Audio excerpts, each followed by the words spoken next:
Dean Blanchard here on another segment of tips for shooting FITASC.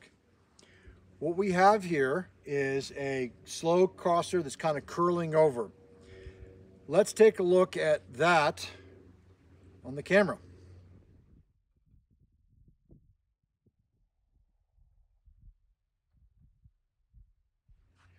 All right, now we've seen how that black target going to the sky and how it curls over. What we're trying to do is move with the target. So we're gonna have the gun down below that line, 25 centimeters. We're gonna have the gun out in front. We're looking back.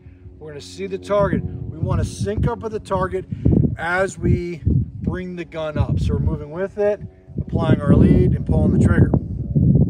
Let's take a look to see how that works.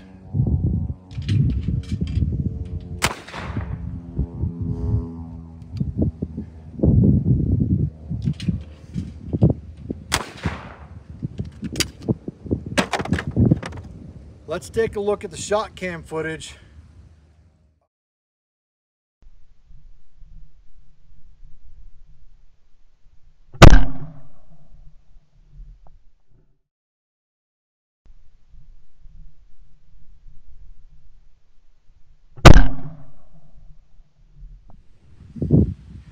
All right, the ShotKam footage is done. So you got to see how well I moved with the target and watch it break. Remember, what we're trying to do is we're doing even hands up with the target. Now, it depends upon the balance of your gun too. I have to do more left hand because I have the ShotKam on here. It's adding more weight. Normally I wouldn't have to do, I do more even. So it just depends upon the weight of your gun.